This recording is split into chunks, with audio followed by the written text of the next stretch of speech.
Então, não sei se já posso começar a voltar a falar, que eu vou abrir um parênteses aqui rapidinho, pro que o pessoal comentou comigo aqui, o pessoal do curso, né? Estava falando da questão da documentação, né? Porque num curso, né, de mini curso, né, como diz o nome, de 8 horas, é basicamente impossível a gente cobrir toda a extensão de tudo que o Python tem, todas as bibliotecas que o Python tem. Então a gente meio que cobre o que a gente vai usar, né, ao longo dos 2 dias, e acaba, às vezes, pulando algumas partes importantes e tal. E aí, o que é sempre bom ter em mente, né, é que a gente tem hoje em dia o grande recurso do Google, do Stack Overflow, né, quem não conhece, esse Stack Overflow é tipo um site de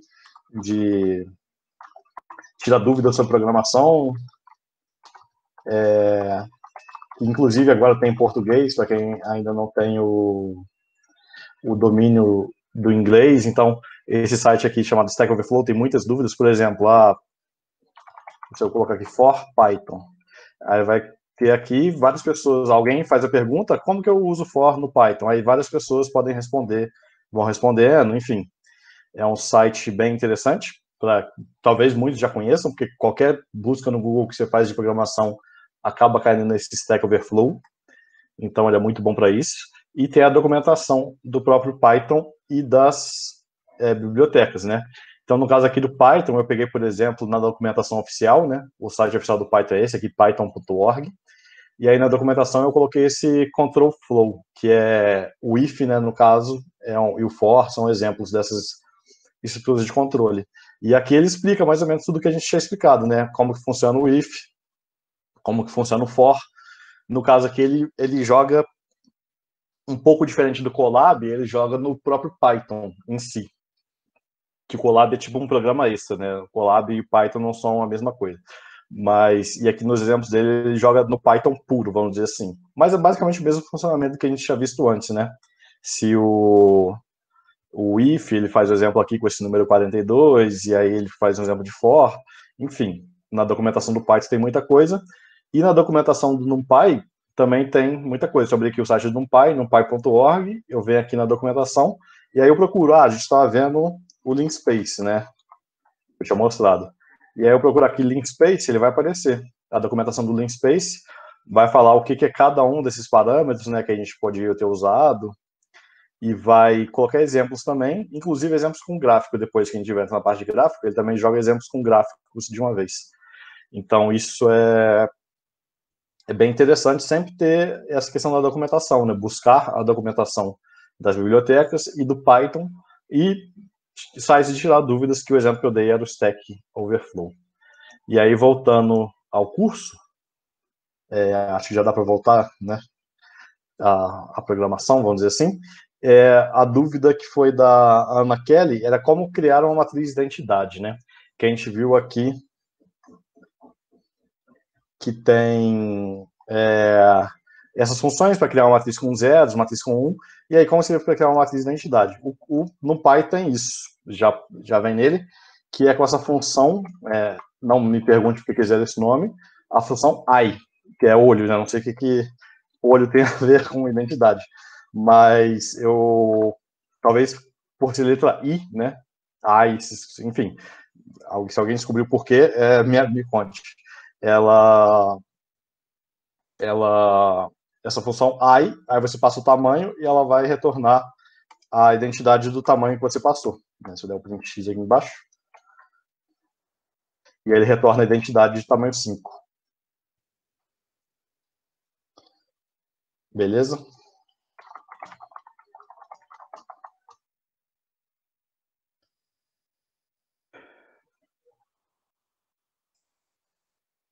Bom, e aí, agora a gente vai fazer um exercício para colocar em prática essa questão dos arrays. Pode ser também, identidade. Enfim, é esse nome. Tem essa questão de. Hoje em dia tem até celular, né, que reconhece pelo olho a identidade da pessoa. Pode ser por causa disso, o próprio. Mas eu acho que na época que eles fizeram a função, não sei. Mas, enfim, é uma boa teoria. E aí, como atividade 6, a gente já propõe um exercício um pouco mais complexo do que a gente tinha proposto anteriormente, que aqui já envolve calcular um for, usar um for, né? E eu vou explicar mais ou menos como que é a ideia do for para vocês. O for no Python é parecido à estrutura de todos os blocos do Python, elas seguem a mesma estrutura, né? Que é a palavra, a William Medina do Alboff, identity. O for no Python é muito parecido com o if, é a palavra-chave, e aqui é uma que eles chamam de sequência, e o código. Essa é a estrutura do for no Python. Então é for, e aí você percorre uma sequência e você digita o código. O que seria percorrer essa sequência? Então eu vou usar aqui como exemplo uma coisa que a gente já tinha usado antes, né? Então eu vou pegar esse x-list aqui para exemplificar o que seria essa sequência. Então, essa sequência aqui, no meu caso, seria essa x-lista que eu quero percorrer. E aí, como que faz? Você coloca uma variável da iteração, né? Igual tem em outras linguagens de programação, tem sempre que você vai fazer o for, você tem uma variável da iteração. Então, no meu caso aqui, eu vou chamar minha variável de elemento. E aí você usa, geralmente, a palavra-chave in e a sua sequência. X-lista. Então, o que você vai fazer? Esse código que eu colocar aqui dentro, então eu vou colocar um print elemento aqui. Cada vez que esse código for executado, ele vai executar com o valor, ele vai pegar esse valor do elemento na sequência da lista. Então, esse elemento vai começar com 0, depois vai ser com 0.1, depois vai ser com 0.2, e daí em diante, e ele executa até, vamos dizer, exaurir a lista, né? Se é o termo seria esse, exaurir. E aí, quando acabar de executar, ele vai executar isso aqui várias vezes. Então, no for, esse código é executado diversas vezes, né? Uma vez para cada elemento. E no final, quando ele sai do código, a gente pode simplesmente, da mesma forma que tinha aquela coisa da indentação no if, no for é a mesma coisa. Quando a gente terminar a indentação, acabou o bloco. Então, vou colocar aqui, acabou. E se eu executar aqui,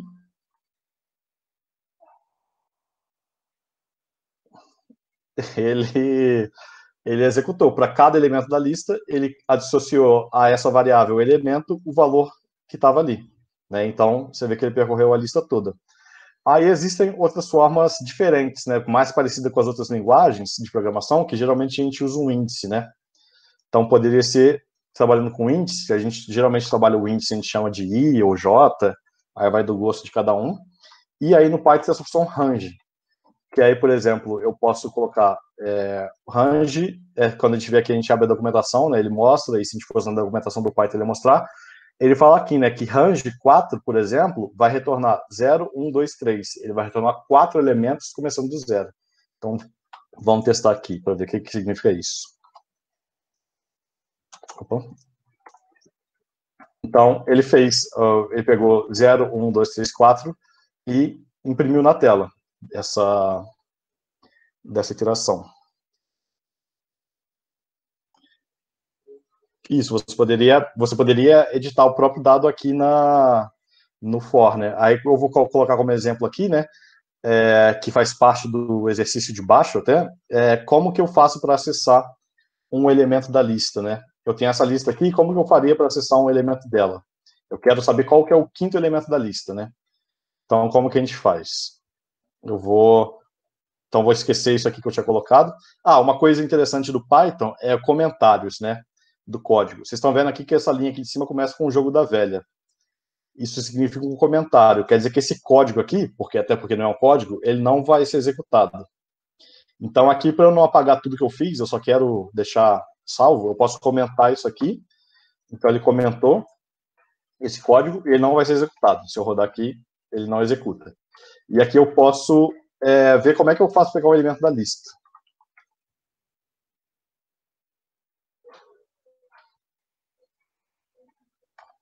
E aí, por exemplo, eu quero o quinto elemento da lista. Como que eu faria isso? No Python, para você acessar uma sequência, você usa o colchete, né? Esse colchete, que é o quadradinho, e o índice. No caso, o índice é a posição da sequência. Então, eu quero o quinto elemento da sequência. Então, vou colocar aqui, x lista e 5. Aí, o que ele vai acontecer? Ele me deu 0,5. Então, vamos ver. 1, 2, 3, 4, 5. Não, o quinto elemento da sequência é 0,4, não é 0,5. Por que aconteceu isso? Porque no Python, os índices começam sempre do zero. Então, o primeiro elemento da sequência é o x0. Então, o primeiro elemento é o x0, o segundo elemento é o x1. Então, acaba ficando um pouco confuso, né? Porque o elemento 1 é o segundo.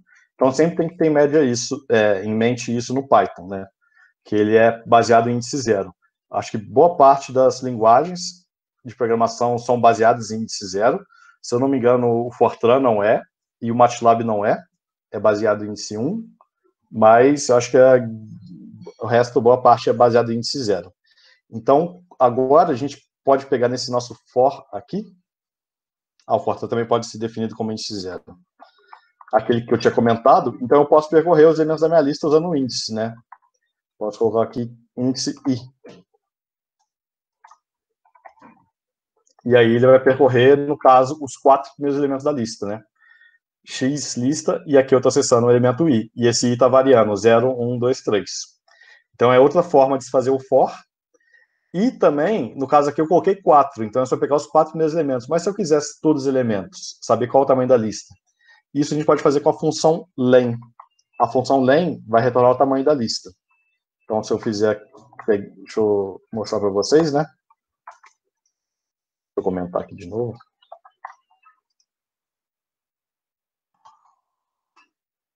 Se eu usar essa função len e a minha lista, ele vai simplesmente dar o tamanho dela. Ela tem 11 elementos, que é parecido com aquele do NumPy que a gente viu, que era o shape, né? Só que esse len serve para qualquer sequência. Serviria para string também, né? Se eu colocasse meu nome aqui, ele falaria que meu nome tem 8 letras. Então, esse len, ele dá o tamanho, ele vem da palavra length, né, em inglês, ele dá o tamanho de elementos em qualquer sequência. E no caso da lista, é o número de elementos da lista. E aí eu poderia usar isso para percorrer a lista inteira. Se eu pegar esse len e jogar ele nesse range, eu consigo percorrer minha lista inteira. De forma parecida com o que a gente vê em outras linguagens, né? Então, esse i vai variar 0, 1, 2, 3, 4, 5, e eu estou pegando todos os elementos da lista. Então, é outra forma. Então, vou colocar aqui em contraste as duas formas, né?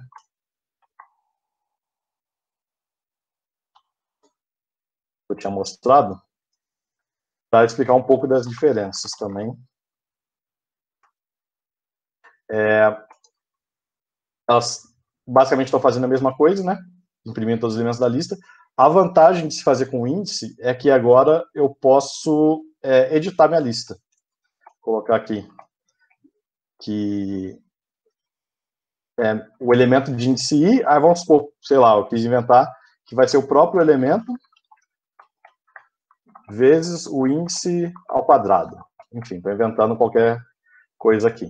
Então, aqui eu estou editando os elementos da lista. Então, quando eu passar aqui pelo segundo, a lista já vai estar editada, né? Então, vamos ver o que acontece. Então, aconteceu exatamente isso. Para cada elemento da lista, eu multipliquei por esse i elevado ao quadrado. Ou se eu quisesse só elevar a lista ao quadrado, e não quisesse multiplicar pelo i, poderia fazer isso. Então, por isso que é bom trabalhar com índice, em vez de trabalhar com elemento. Com elemento, se você editar esse elemento aqui, na maioria dos casos, ele não vai editar a lista. Em alguns casos, que é coisas mais aprofundadas do Python, ele edita o próprio elemento da lista. No caso de números, ele não edita. Então, essa questão do for. E agora, com essa questão do for, né, que a gente viu aqui mais ou menos como funciona, que é bem simples, é basicamente o for e o código embaixo, a gente vai tentar fazer essa atividade aqui, que é calcular um investimento. Não, no caso, o i, ele é o índice, né, ele vai variando de 0, ele começa como 0, né, até o tamanho de elementos da lista menos 1, né? Se eu colocar aqui, porque no Python, o último elemento é o tamanho menos 1, né? Em vez de ser 11, nesse caso, ele vai ser 10, né? O máximo que ele vai chegar. Então, deixa eu tirar isso aqui. só para ver o que acontece. Tá vendo? Ele vai de 0 a 10, o i. E o tamanho de elementos da lista é esse aqui, é o len x lista. Esse é o tamanho de elementos da lista.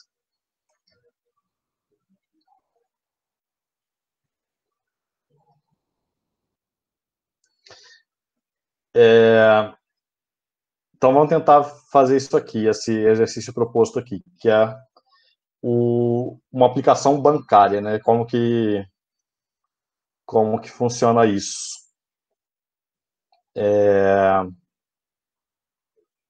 Como que a gente poderia fazer isso? A gente poderia fazer com for, poderia fazer usando direto no NumPy. Então a gente pode comparar as duas formas.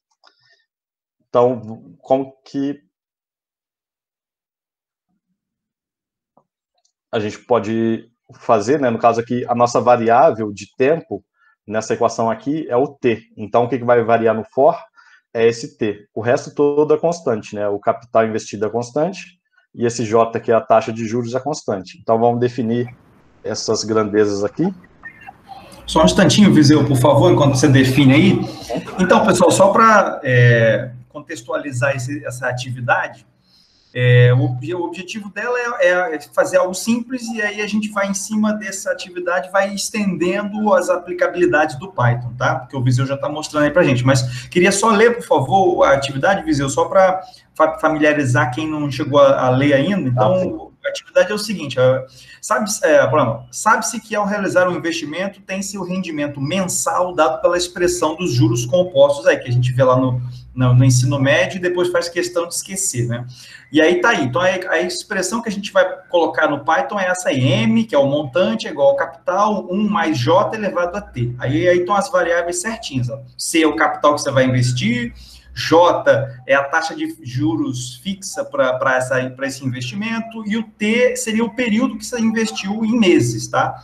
E aí o exercício vai ser quebrado em vários itens. O primeiro item é esse. Você vai pegar uma taxa fixa de 0,01 ao mês e um capital inicial de R$ 766, calcular o montante mensal obtido ao longo de 20 meses de investimento, tá? Então, esse é o exercício que a gente tem que tratar aí, que o Viseu está destacando. Isso.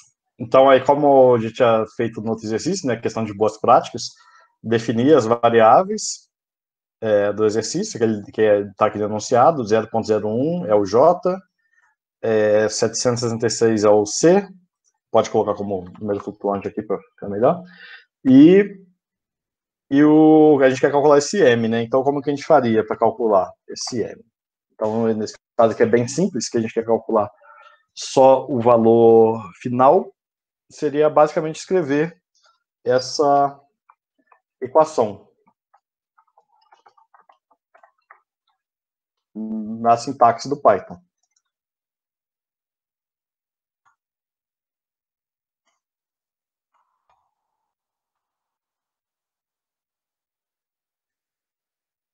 Então, vou ter aqui o valor final, vai ser R$ 974,66. Porém, aqui a gente tem um problema, né? Que aí a gente vê no exercício 2, a gente queria saber quanto que tem no sexto mês de investimento, né? E nesse caso aqui, a gente só calculou o último, né? Então, o legal seria se a gente calculasse para todos os tempos, e aí entraria o for, né? Que a gente vai ter esse valor para todos os valores de tempo e vai poder salvar isso, e depois vai poder acessar cada um. E aí a gente entraria com a questão do array e do for, né? Então, eu posso... vou deixar esse exemplo aqui como referência, vou adicionar outra linha aqui e vou fazer usando um array.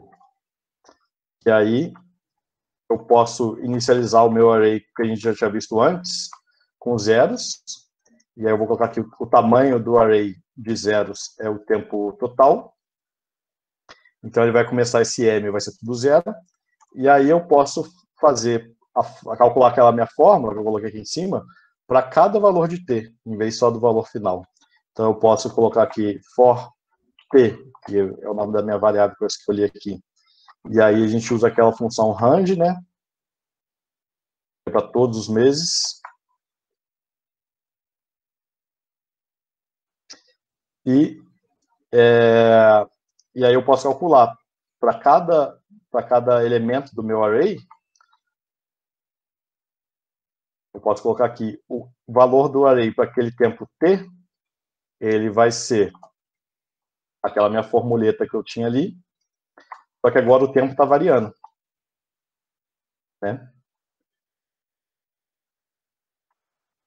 Então, se eu fizer isso, opa, eu completo por aqui, e jogar na minha tela agora o m, que eu tinha antes que era só um número, ele vai jogar a sequência inteira. Então, ele começou com 766 e foi aumentando ao longo do tempo. E aí, uma observação que a gente pode fazer aqui é por que fazendo aqui ele deu esse valor, 934, e fazendo aqui ele não chegou a isso, chegou a 925. A razão disso é lembrar que no Python, essa construção aqui, ela não vai até o tempo total, ela vai até o tempo total menos 1. Então, se eu jogar aqui rapidinho o meu t, ele não vai até 20, ele só vai até 19, porque ele começa no 0. Então, ele vai de 0 a 19. Então, no caso, se a gente quiser que ele chegue de fato até o 20, a gente precisa adicionar 1. Tanto na hora de criar o nosso vetor, porque o vetor tem que ter o tamanho correto, né? Quanto na hora de percorrer os elementos, né? Esse 1 aqui é somente para fazer o t chegar até o valor 20, que ele só iria até o valor 19. E agora, com isso, a gente vai ter... Poderia colocar o tempo total como 21, mas aí você pode ficar confuso, né? Porque aí você coloca o tempo total 21, mas ele só está calculando até o 20. Então, por questão mais de deixar o código mais claro, talvez, do que qualquer outra coisa, é bom deixar o tempo total 20, que aí você fica claro, que ele está calculando até o mês 20. E aqui você adiciona 1 por ser uma restrição do Python. Aí aqui você pode até colocar, lembrando que no Python os índices começam com 0. E aí com isso ele vai calcular do 0, que é o investimento inicial, que não tinha nada, até o tempo final, que aí deu igual ao que estava aqui. Né? Mas se eu tivesse colocado 21 aqui, tirasse esse mais 1 daqui e esse mais 1 daqui, daria na mesma coisa. E aí, isso aqui já responde a questão 6b, né? Porque a gente já calculou para todos os tempos. Então, se a gente quiser saber o montante do 6º mês de investimento, a gente só colocar aqui M6, no caso vai ser o 5º, né? Mas aí depende de como você interpreta. Se esse aqui é o mês 0 e esse aqui é o mês 6, ou se teria que colocar o mês 7, considerando que esse aqui era o mês 1. Então, aí vai variar um pouco de acordo com a interpretação. Segundo o gabarito, deveria dar isso aqui mesmo, né? Que estava escrito ali embaixo antes. Então, eu calculei bonitinho, ou poderia fazer na mão, usando aquela formuleta que a gente usou antes. Só que aqui eu faria com 6, direto. Não coloquei o print.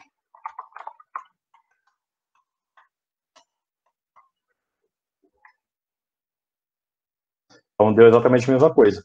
A vantagem de se fazer assim, com for, tudo bonitinho, é que agora a gente tem todos os valores salvos. A gente pode fazer gráficos, que eu acho que vai ser mais para frente, e operações com esses números. Né? Então, não sei se ficou alguma dúvida em relação a isso. E aqui, outra vantagem de se usar o array do NumPy é que a gente pode usar essas funções do NumPy, que a gente comentou, que o NumPy tem várias funções, né? A gente pode usar isso para facilitar a nossa vida. Então, nesse exercício aqui, é para calcular a média do tempo todo. Então, vamos fazer na mão, né, como está sendo proposto aqui, que aí era basicamente percorrer todos os elementos do meu M. Então, na verdade, eu posso fazer daquele outro jeito. E aí, como que a gente calcula a média? a gente vai somando todos os valores que a gente vai tendo do vetor na média. No caso, esse mais igual, todas as operações no Python, você pode colocar menos igual, dividido igual. O mais igual é o equivalente a isso aqui. Então, eu vou deixar até com isso aqui para ficar mais claro, mas só para ter em mente que essas duas linhas de código são equivalentes, né? Então, a média, eu estou acumulando esse valor da média, era a média que eu tinha anterior, que começou como 0, mais o m. E aí, depois, no final, eu tenho que dividir a média pelo número de elementos. No caso, eu tive no total 21, né? 21 elementos. Ou eu posso usar aquela própria função que a gente viu, len, né? E ver qual que deu a média.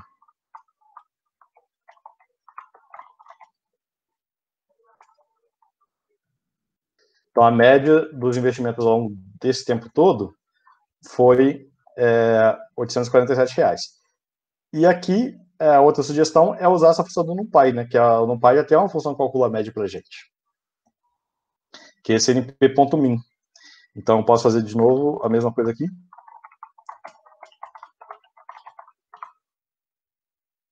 E eu vou calcular a média daquele vetor que eu tinha, m.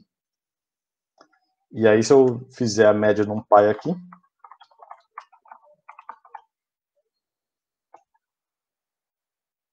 deu a mesma coisa. A diferença é que aqui a gente fez uma linha de código e aqui a gente fez várias linhas de código. E além disso, tem uma diferença que não fica clara aqui, é a performance, que esse aqui é muito mais rápido de executar. Vamos supor que seu vetor tenha 1 trilhão de elementos. Isso aqui é muito mais rápido do que isso aqui. Mas e também é mais conciso, né, também. Então você vê que o NumPy facilita por isso, porque ele tem várias funções prontas para você fazer esses tipos de conta mais comuns, né?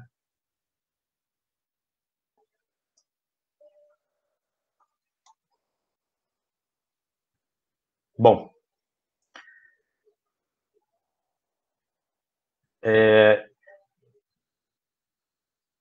então dá um tempinho aí para vocês tentarem, ver se vocês têm alguma dúvida nessa relação ao cálculo da média,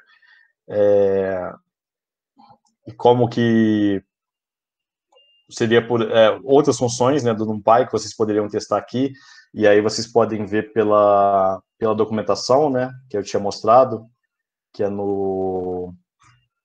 o site do NumPy é numpy.org, aí vocês podem buscar lá, né, outras funções. Deixa eu abrir aqui.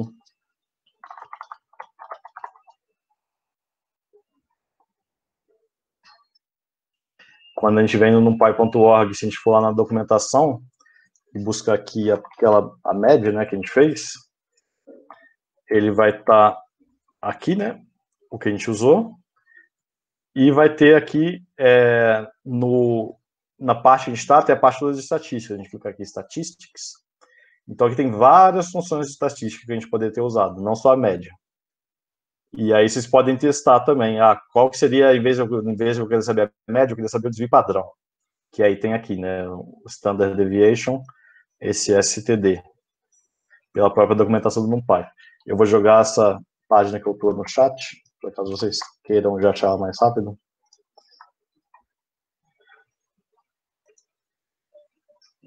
Né? E não sei, se vocês quisessem fazer esse for aqui usando range, né, como que seria? Você mostrou isso, só que não apareceu na tela, que acho que você estava no seu segundo monitor, não sei, na outra janela do Chrome. Foi, justamente, não está na tela. Mas eu joguei no chat ali a página que eu estava aberta. Deixa eu abrir de novo aqui no... O que eu tinha mostrado é essa página agora que eu estou na tela, de estatística do NumPy, né? Que tem todas as funções de estatística, inclusive a média que a gente usou aqui. np.min. E aí tem várias outras, desvio padrão, variância, máximo, mínimo, que tá aqui, né?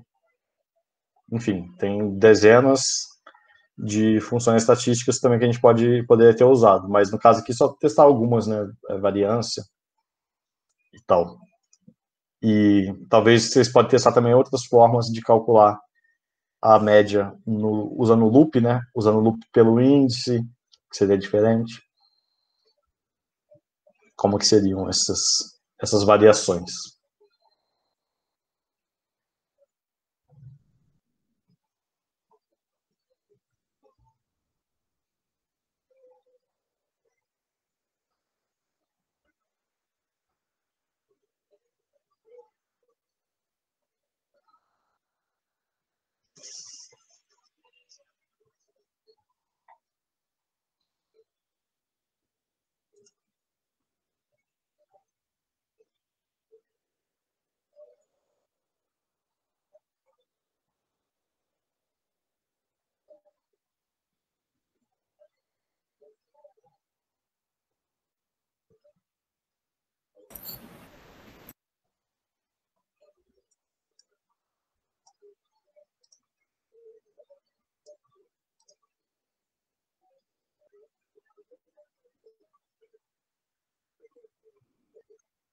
Sim, aqui no 6A, por que eu usei np.zeros?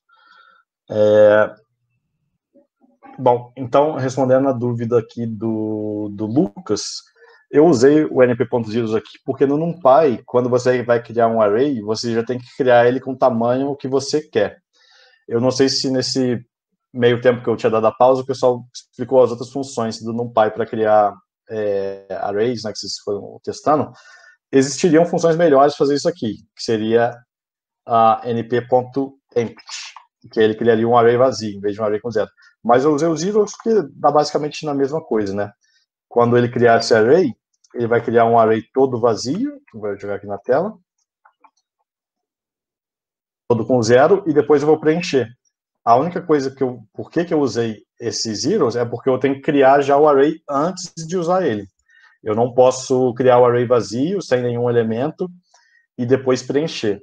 Se fosse uma lista, né, que a gente não viu em detalhe aqui, a gente não precisaria fazer isso. A gente poderia criar a lista vazia e preencher conforme o uso. Mas no caso do array não.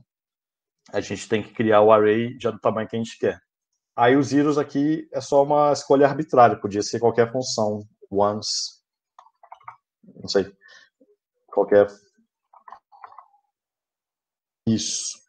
É porque, um parênteses que eu vou abrir aqui de explicação, é porque o NumPy, apesar da gente usar no Python, o código-fonte dele, ele é todo no Fortran. Então, o pessoal que boa parte já tinha mexido com Fortran, aí já deve saber como funciona. Quando você vai alocar um array no Fortran, você meio que tem que dar o tamanho dele antes.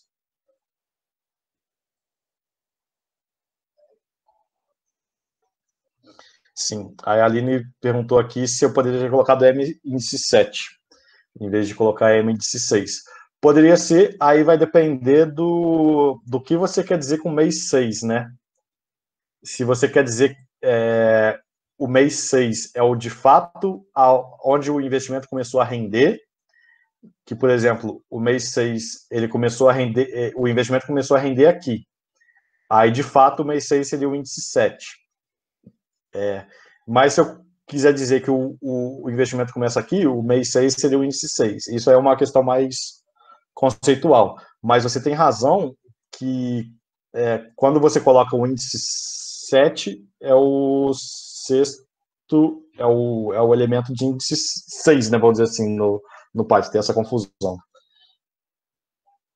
Né? Então, no caso aqui, não daria o valor igual, porque eu tinha começado com 0 ali, né? Então, o expoente aqui, do primeiro que eu fiz, era o expoente 0.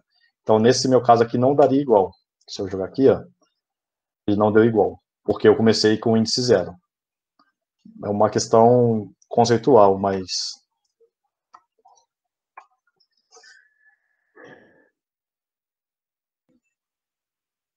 Mas é bom sempre ter isso em mente, que no Python o índice começa sempre no 0.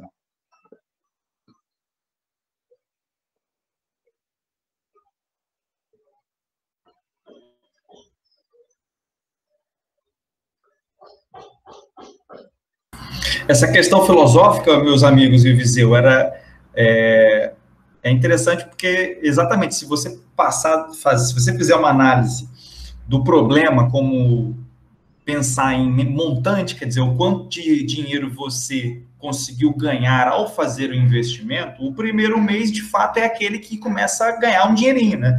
Agora, para facilitar a nossa vida na hora de implementar e tal, eu acredito que construir a partir do mês zero, onde o mês zero foi o quanto você investiu inicialmente, eu acho que padroniza meio o jeito de pensar e a gente fica mais tranquilo de conciliar os valores, né? Então, mas eu concordo que tem duas formas de você enxergar esse problema, né?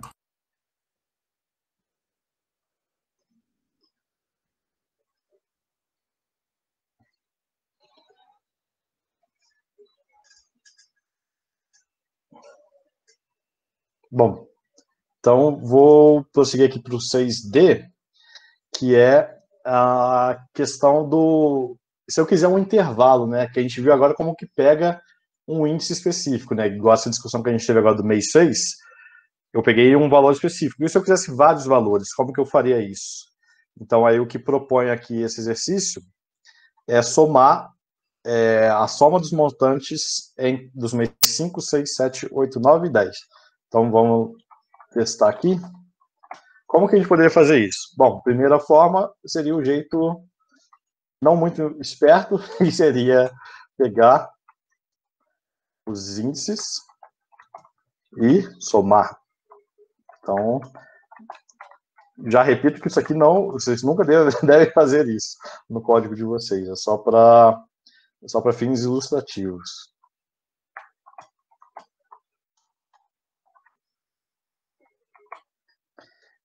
Então, se eu fizer isso, eu vou conseguir a soma aqui.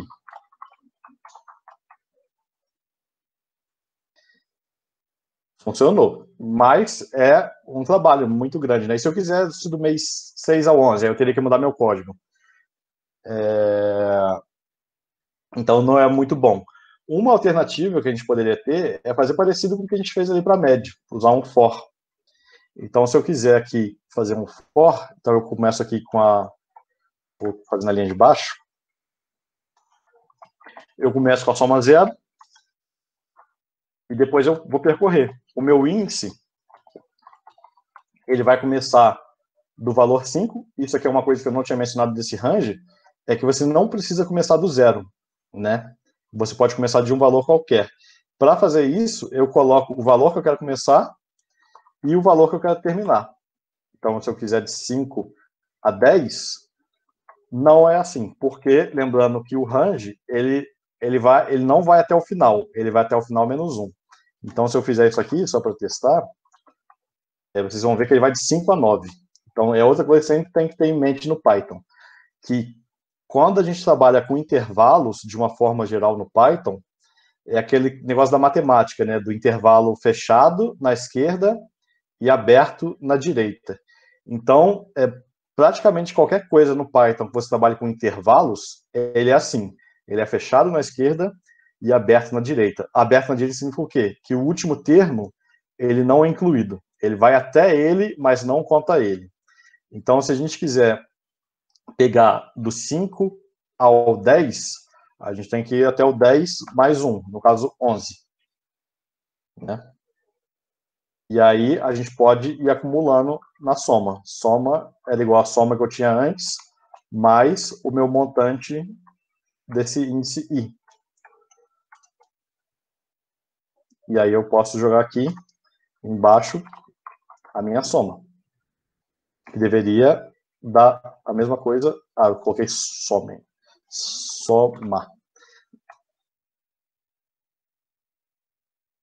Então, a boa pergunta da Pamela. Se a gente tivesse colocado ele como inteiro aqui, o que aconteceria? Ele ficaria inteiro ou ele ficaria float?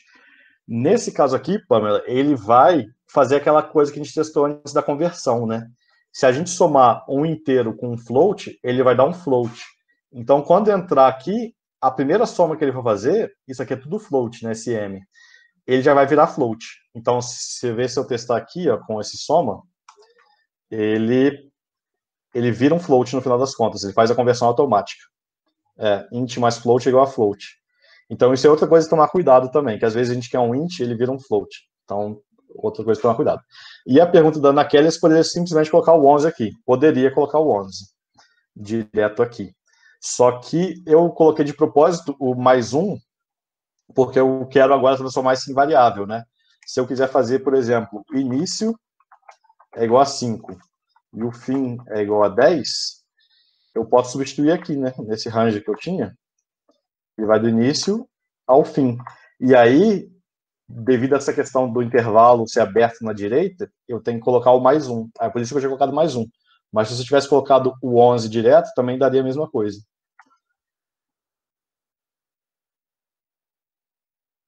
Então deu a mesma coisa. Mas, para nossa alegria, acho que tinha um meme antigo desse para nossa alegria, o NumPy, ele tem uma forma mais fácil ainda de fazer isso, que é o que a gente chama de slice. O slice do NumPy, ele é uma forma de você pegar vários índices de uma vez, né? Quando eu tinha feito esse M6 aqui, ele só pegava o índice 6. Mas se eu quiser pegar o intervalo de índice, a gente pode usar o slice. O slice nada mais é que colocar o início, né? No nosso caso, a gente quer 5, e o fim. E lembrando que aqui tem aquela mesma coisa do intervalo ser aberto na direita. Então, se a gente quiser esse slice M511, ele vai pegar todos os elementos do índice 5 até o índice 10, não o índice 11. Então, se eu jogar aqui na tela, só para a gente ver como é que fica, tá vendo? Ele pegou o elemento do índice 5, 6, 7, 8, 9 e 10, todos ao mesmo tempo. Todos como se fosse um novo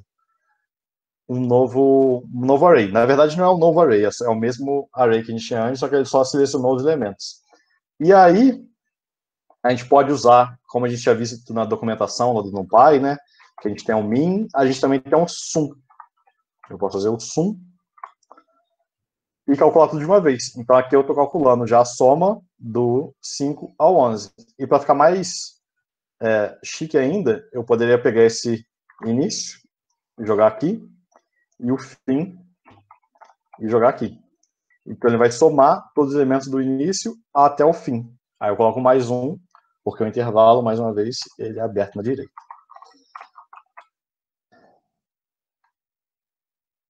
Então, as três formas produzem o mesmo resultado, como esperado.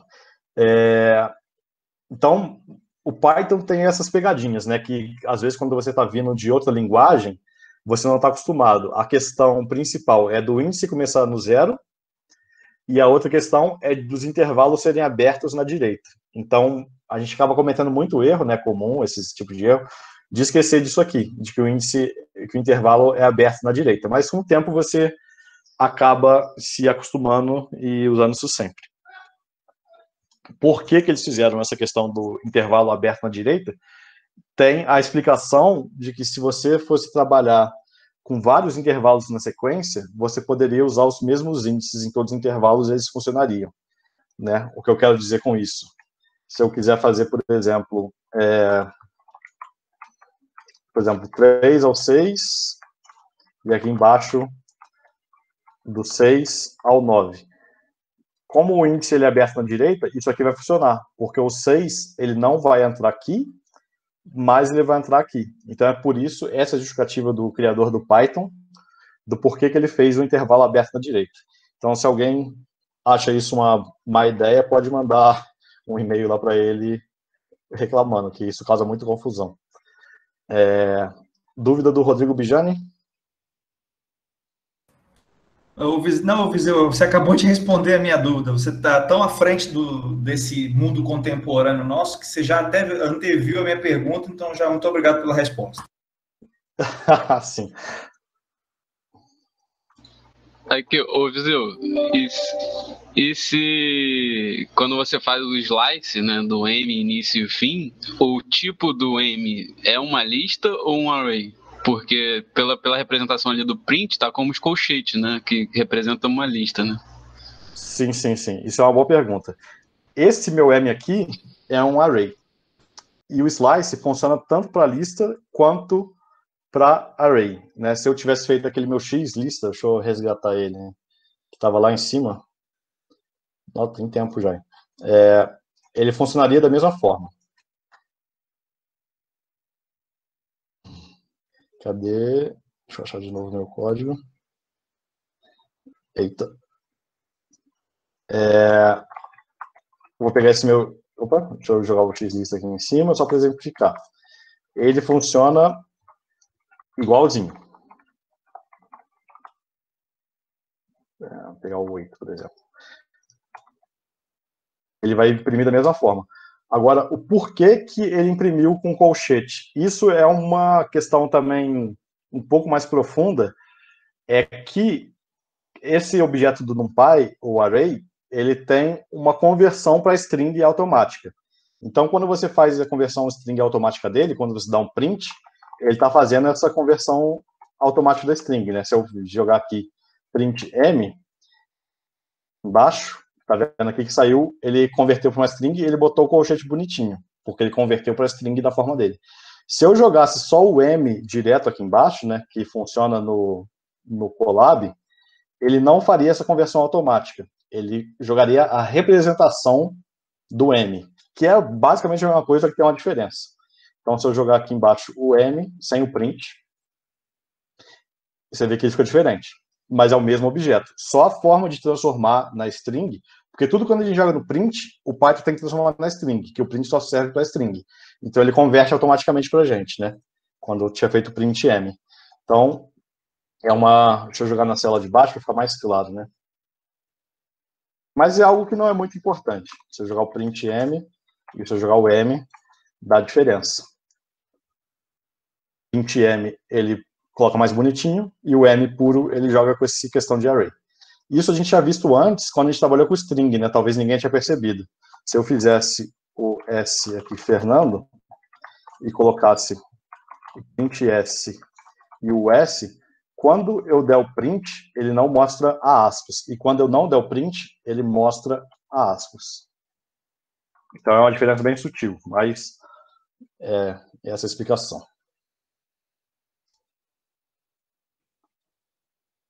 Só com M tá faltando uma coluna. É porque ele usou menos colunas, na verdade. Você tá vendo que ele tem mais linhas, né?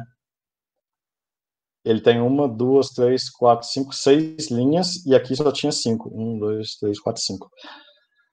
É a forma como ele consegue ajustar na tela. Porque eu acho que, por padrão, o Python, ele tenta jogar só com 80 colunas de texto, né?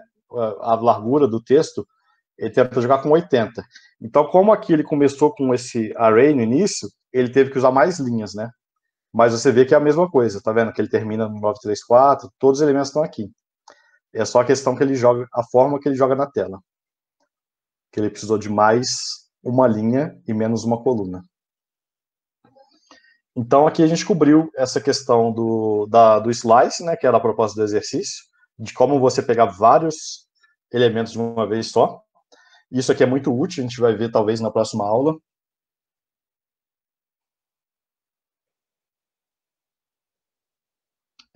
Isso que o Biano falou, isso aqui ele consome algumas colunas que ele tinha disponível, que ele tinha 80, e ele já consumiu.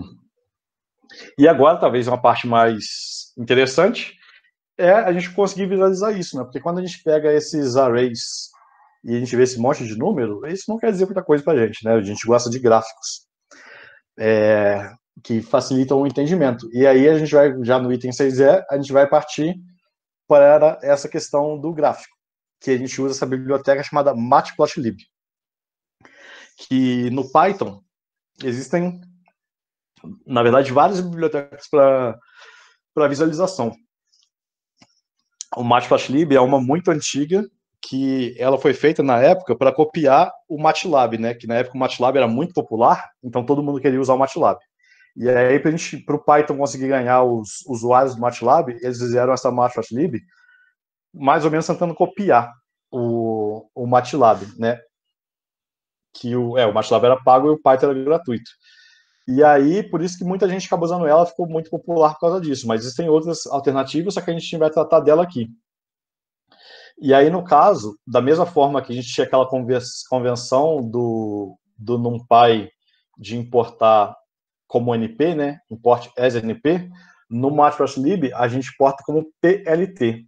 E, além disso, a gente importa esse submódulo PyPlot, porque o Matplotlib, ele tem um monte de coisas, tem gráfico tem barra de cor, tem mapa de cor, enfim, tem um monte de coisa aqui dentro, só que o uso que a gente faz, parecido com o MATLAB, é através desse camarada aqui, que é chamado de um módulo, né? O PyPlot é um módulo do Matplotlib. Então, geralmente, você vai ver o código sendo feito assim, mas, em alguns casos, você vê direto o import do Matplotlib, que não vai ser o nosso caso aqui. A gente quer só usar esse PyPlot, que é a parte que tenta copiar o MATLAB. E a gente importa, para não ter que digitar esse nome aqui toda hora, matplotlib.pyplot, alguma coisa, a gente importa como PLT, que é o apelido, né, vamos dizer assim, e fica mais fácil. E aí, a gente quer fazer esse gráfico aqui, do montante mensal. Como que a gente faria isso, né? Bom, a não ser que vocês já tenham visto isso antes, ou tenham mexido com MATLAB, não é tão intuitivo assim de saber como é que faz, né? Mas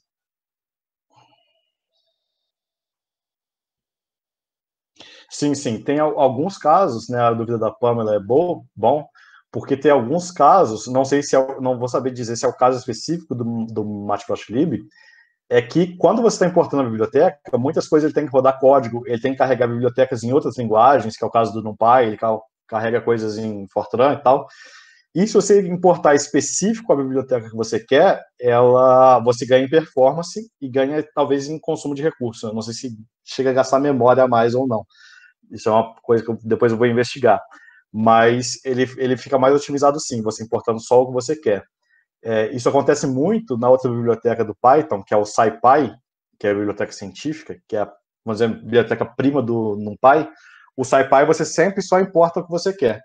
Porque o SciPy, por exemplo, tem coisa de transformada de Fourier, tem coisa de otimização, tem várias coisas, e você só quer uma específica, aí você só importa o que você quer.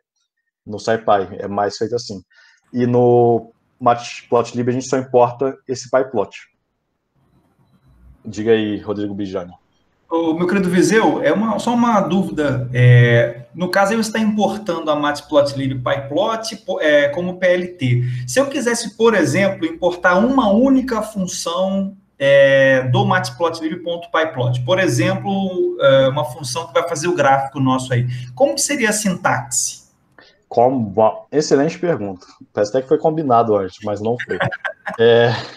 Então, como eu não rodei o código aqui, eu vou colocar um código a mais aqui. Seria assim, se você quiser importar uma coisa específica de dentro da biblioteca, uma função, somente uma função, você faz esse from, o nome da biblioteca. Então, vamos colocar aqui um exemplo, uma que a gente já viu, o NumPy. Importe. Aí, o que eu quero importar? Eu quero importar o pi, sei lá. Pi é a constante pi. E eu vou imprimir na tela. Print pi. Então, a sintaxe para importar só uma ou algumas coisas é essa aqui. É from, o nome da biblioteca, import e o que você quer importar. E você pode importar várias coisas, né? Se eu quero importar o pi e o que aquele é aquela constante lá do sei lá quem. Isso. Olha. E aí eu importei as duas coisas. Então, no NumPy, desculpa, o exemplo que o Bijani deu, no Matplotlib, se eu quiser só a função de plotar, seria from matplotlib.pyplot import, aí aqui o spoiler, a função de plotar que a gente quer chama plot, como um nome bem sugestivo. E aí só importaria essa função. Aí eu poderia aqui, só para exemplificar, colocar aqui plot, aí eu vou usar aquela que a gente aprendeu do NumPy, namespace de 0 a 1, né? Então aqui eu vou plotar simplesmente uma reta de 0 a 1, não vai ser algo muito construtivo, mas eu importei só a função plot nesse caso aqui. E já plotei ela aqui, né? Não vai ser o nosso caso, aqui a gente vai importar tudo. Então vamos importar o PLT. E aqui a gente já teve o spoiler, que eu mostrei antes, que para plotar ele é com a função plot. Então aqui já dá para vocês tentarem, também com o uso da documentação, quando você coloca assim, né, ele já te dá a dica do que faz a função. Então a gente deixa aqui como, só para vocês explorarem mesmo a biblioteca, tentar chegar o mais próximo possível desse gráfico, né? Se a gente tinha aquele M lá em cima, vou copiar o código do M aqui, caso alguém não tenha pego, para ficar mais fácil. Cadê o M? Como que a gente botaria esse M? Vou copiar para cá.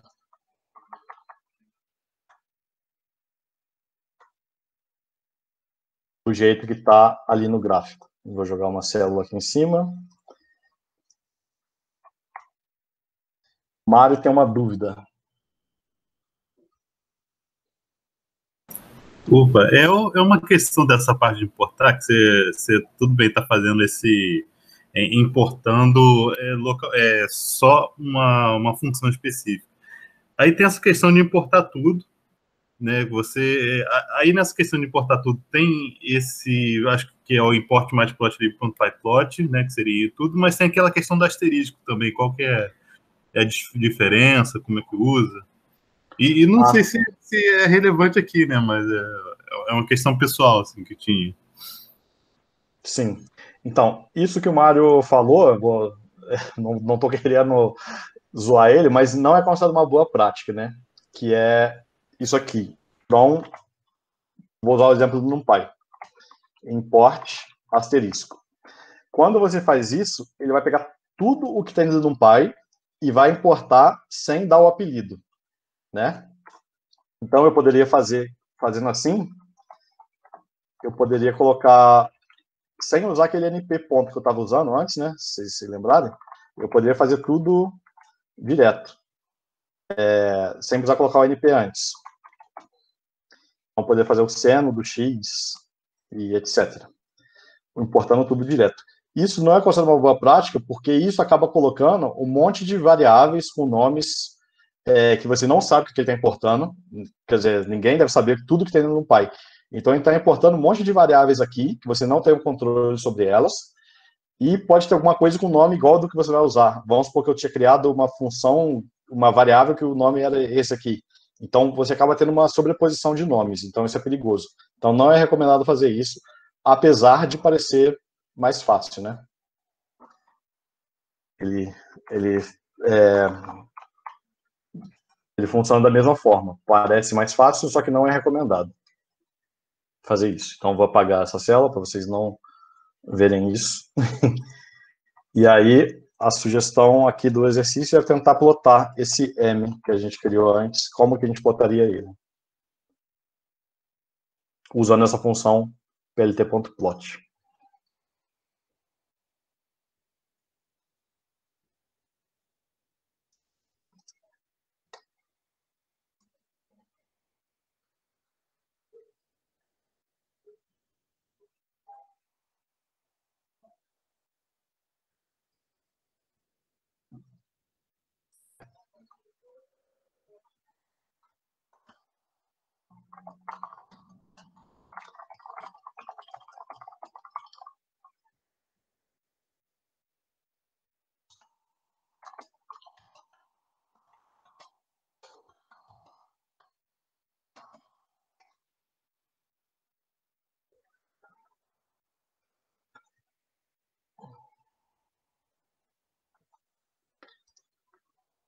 Ah, não, o áudio não parou, não. É porque o tempo que a gente está dando é para vocês tentarem fazer o gráfico desse M. Que vocês já tinham calculado antes, eu só coloquei o código do M aqui para caso alguém não tivesse calculado ele.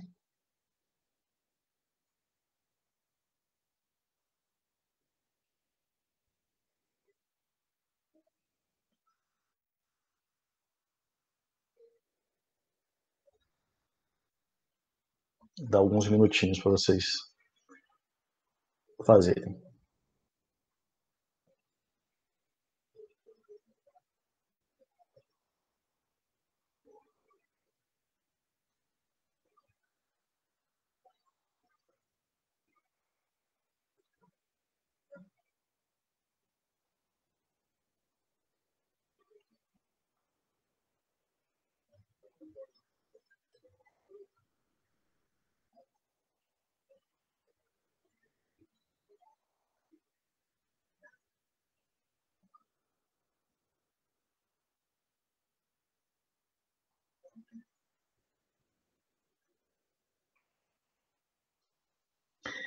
Bom, então não sei se todo mundo já conseguiu alguma coisa, mas o primeiro teste que a gente poderia fazer era simplesmente jogar o M aqui dentro, né, para ver o que está o vetor M. E ele plotou essa linha aqui, sem aquela beleza toda que a outra tinha, né? E aí o resto tudo são configurações que a gente faz no gráfico. Mas para plotar, basicamente, né, quando a gente viu aqui a documentação que aparece, quando você... Aqui está me travando um pouco. Coloca o nome da função, você vê que aparece essa documentação aqui. E basicamente aqui os exemplos que ele dá, né? Aqui embaixo, ele recebe x e y, ou x e y e a cor, enfim, aí varia as coisas que você quer passar. No caso aqui, a gente só passou o x, porque se a gente o y, na verdade, porque se a gente só passa o y, ele faz o x automaticamente, né? Então o x vai de 0 até o número de elementos que a gente tinha, que era 20, na verdade tinha 21 elementos, né? Vai de 0 até o número de elementos menos 1, automaticamente. Mas a gente poderia ter criado aqui um vetor de tempo, né? Que seria aquela função que a gente viu antes, que é o arrange.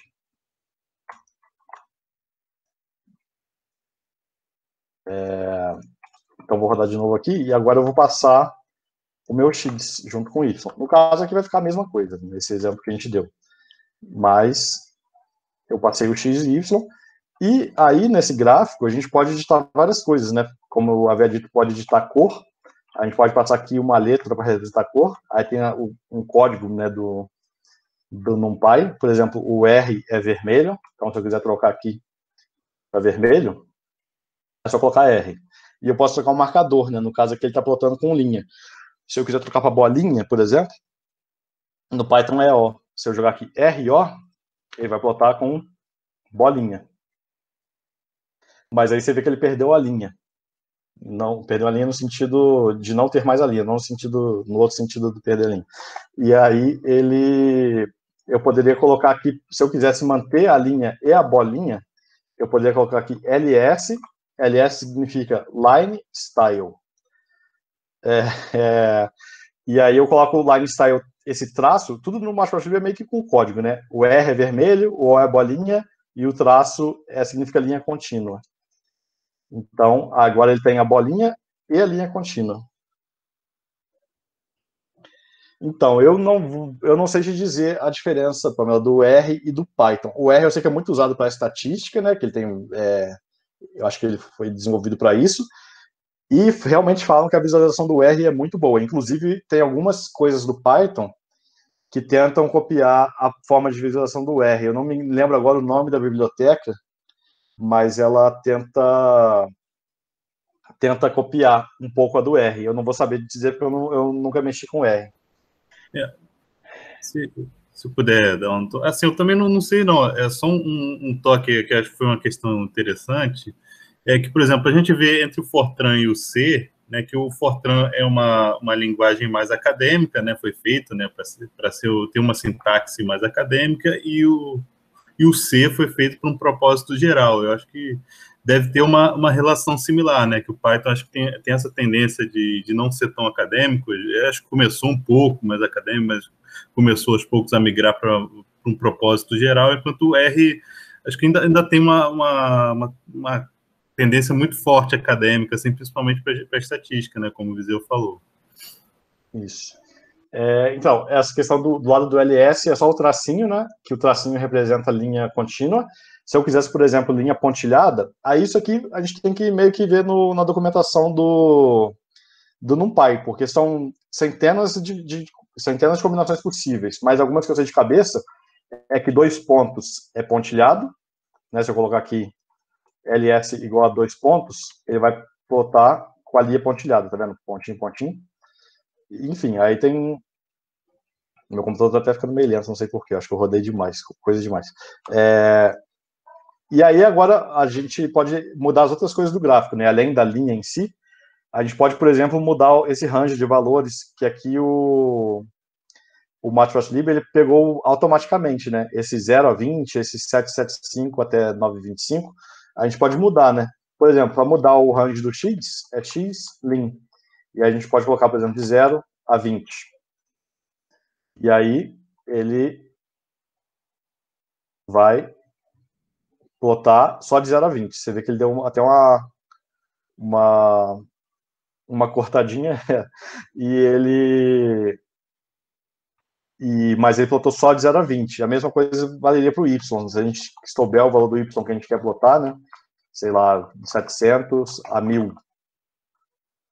E aí eu poderia fazer isso também. E aí, enfim, tem várias coisas de customização. Eu vou só jogando aqui e em vez de ir mostrando um de cada vez, eu vou jogar e vou falar para que serve, né? O X-Label é como se diz, a legenda do X, então vou colocar aqui meses. O Y-Label é a legenda do eixo Y, eu vou colocar aqui, sei lá, investimento.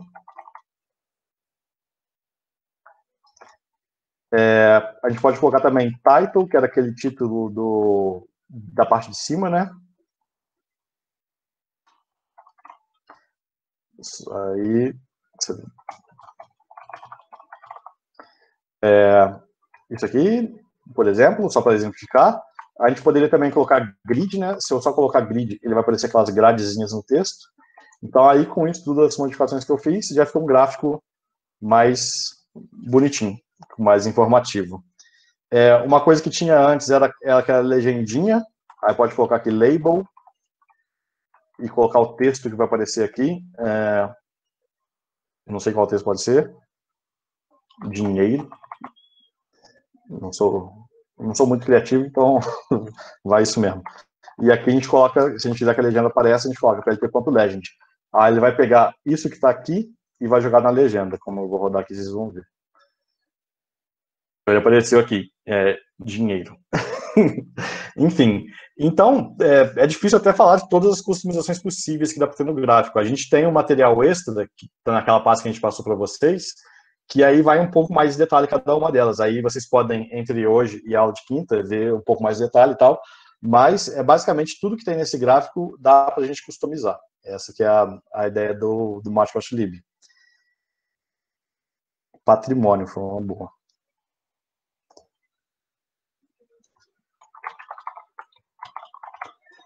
No próximo exercício vai ter mais sentido porque a gente vai ter o patrimônio de várias pessoas. E aí pode colocar na legenda o nome da pessoa, né? Que é agora esse exercício. Então, não sei se ficou bem claro essa parte do gráfico, mas é muito simples, né? É basicamente X, Y e cor, e depois as opções extras. Que as opções extras você passa o nome da opção igual e o valor da opção, né? Aí, como eu disse no Matplotlib, tudo isso é meio com com código, né? Mas, se eu não me engano, você pode digitar o nome por extenso. Se eu colocar solid, quer dizer que é linha sólida, mas enfim. Aí decorar o nome extenso e decorar o código dá mais ou menos que na mesma. Uma coisa que é muito legal do Matplotlib, eu vou abrir um parênteses aqui. Isso, no material esse tem outros tipos de gráfico, né? Aqui a gente só vai cobrir o plot. Uma coisa muito legal do Matplotlib é a documentação visual, né? Quando você... Vai, não tá abrindo o site de Matplotlib aqui. Deixa eu tentar de novo.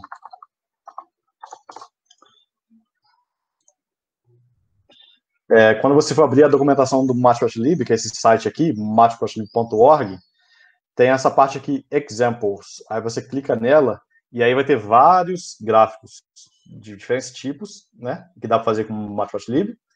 E aí, você, por exemplo, eu quero fazer um histograma. Aí você abre esse site aqui, procura o que você quer fazer. Vou jogar o link no chat. E aí, quando você achou o que você quer fazer, eu quero fazer esses dois aqui, que tem 3 gráficos em cima do outro. Você clica nele e ele vai mostrar o código que foi usado para fazer esse gráfico. Então, isso é bem interessante, que é uma busca visual, né? Você vem nessa pasta, nesse site, procura de todos esses que tem, o que você quer, clica nele e vê o código. Aí você adapta o código para a sua necessidade. Porque, como vocês veem, são muitos tipos de gráfico. Então, aqui a gente vai cobrir só o plot, mas tem vários outros. E na quinta-feira, a gente vai também mostrar mais alguns outros tipos de gráfico específicos para nossas aplicações. E agora, acho que a última parte desse dia 1 é trabalhar no Python chamado de dicionário, né? Que é, assim, primeiro a questão da função. Opa, o Casimiro, pode falar? Sua dúvida? A minha função label de patrimônio não apareceu no gráfico. Essa aqui, quando você colocou label, Isso aí. você tem que colocar aqui embaixo plt.legend para aparecer no final aqui. Não sei se você colocou. Não. Entendi. Obrigado. Sim. Nada.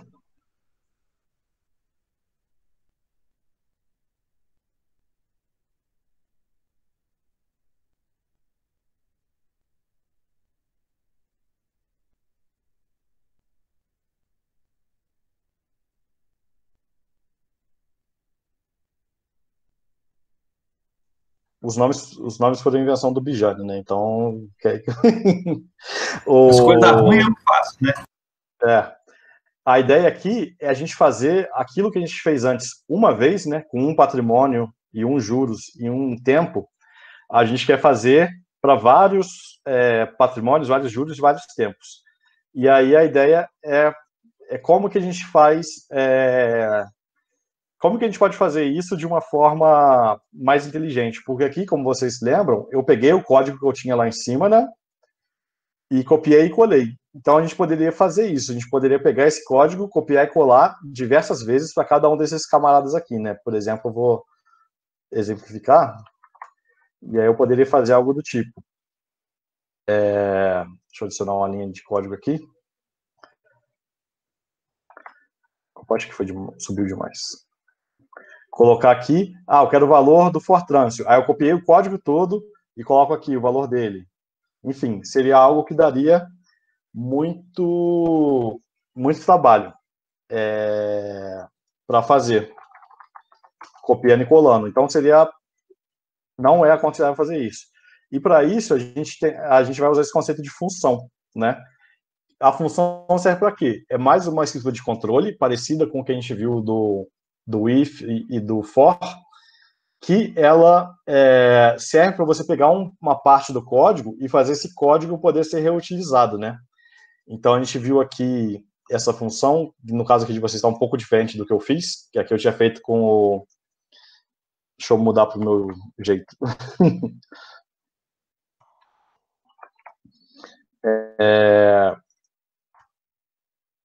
Vocês podem colocar do jeito que eu fiz ou deixar do jeito que está. O jeito que está usando list, né? Com esse append aqui, que acabou que a gente não explicou hoje. Mas, voltando ao assunto, a função é uma forma de você pegar um código, que eu acabei de comentar aqui, e poder ter ele para você executar quantas vezes quiser, sem precisar copiar e colar. Então, essa função JC aqui, ela vai receber esses valores, o C, o J e o T, que a gente usou antes, e vai calcular esse vetor montante e vai retornar para a gente, sem a gente precisar ficar copiando e colando o código, né? Então, aqui a ideia dessa parte, desse exercício aqui, era pegar aqueles valores da tabela e aplicar essa função para todos esses valores, né? Que a gente tinha aqui da tabela. Deixa eu executar meu código. E aí eu vou descer. Como que eu posso descer a tabela? Eu vou copiar só a tabela aqui e vou jogar lá em cima para dar para visualizar num lugar só.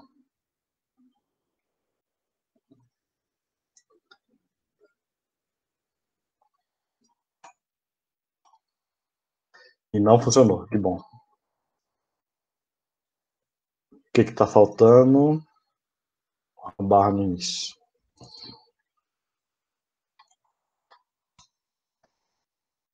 Agora funcionou. Então, a ideia é pegar aqui e para cada um desses camaradas fazer calcular essa função, né? Então, eu vou dar o pontapé inicial aqui. Vou pegar aqui o do Fortran, vou colocar aqui. O capital dele é 345. Os juros dele... uma coisa que tem que ter cuidado é a ordem que está aqui, né? A ordem da minha função está capital, juro e tempo. Então, quando eu for passar, eu tenho que passar na ordem. Capital, juro e tempo. Quer dizer, tempo é 12. Então, isso aqui, eu vou comentar esse código aqui de baixo, só para mostrar para vocês. Ele vai me dar um array, né, um vetor do NumPy, já calculado. Ele vai simplesmente fazer o quê? Ele vai pegar esses valores aqui, vai copiar para cá e vai executar esse código aqui. E tudo que tiver aqui nesse return, que é outra coisa importante da função, tudo que tiver nesse return, ele vai pegar, copiar o que está aqui e vai jogar de volta no x0. Então, a função é como se ele pulasse o código, né, para outra parte do código, executasse e voltasse. E a sintaxe é essa aqui, né? A palavra-chave, mais uma vez, parecida com for, né? E com if. A palavra-chave, no caso da função, é def. Aí você coloca o nome da função, que é como você vai chamar ele, e os parâmetros da função. Aí, lembrando essa questão da ordem, né? Eu não sei o que eu fiz aqui que voltou o que estava antes.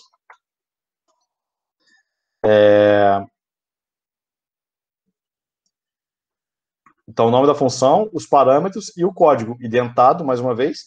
E quando você terminar a função, você retorna o valor que você quer retornar. Então, aqui, aconteceu uma magia negra aqui que o meu código... eu acho que tem alguém editando o código junto comigo. Acho que foi o Bijane, que fez essa gentileza para mim. Já colocou tudo aqui. Eu faço coisa boa, viu, Viseu? Sim. E aí, ele já preencheu tudo para mim. Então, quando eu executar essa função para esses valores, ele vai lá, joga os valores lá e roda. Então, o x0 vai ser o investimento do... Como chama? Do Fortrânico, sei lá qual é o nome. E daí em diante. Então, se eu vier aqui e isso dá um print no x0...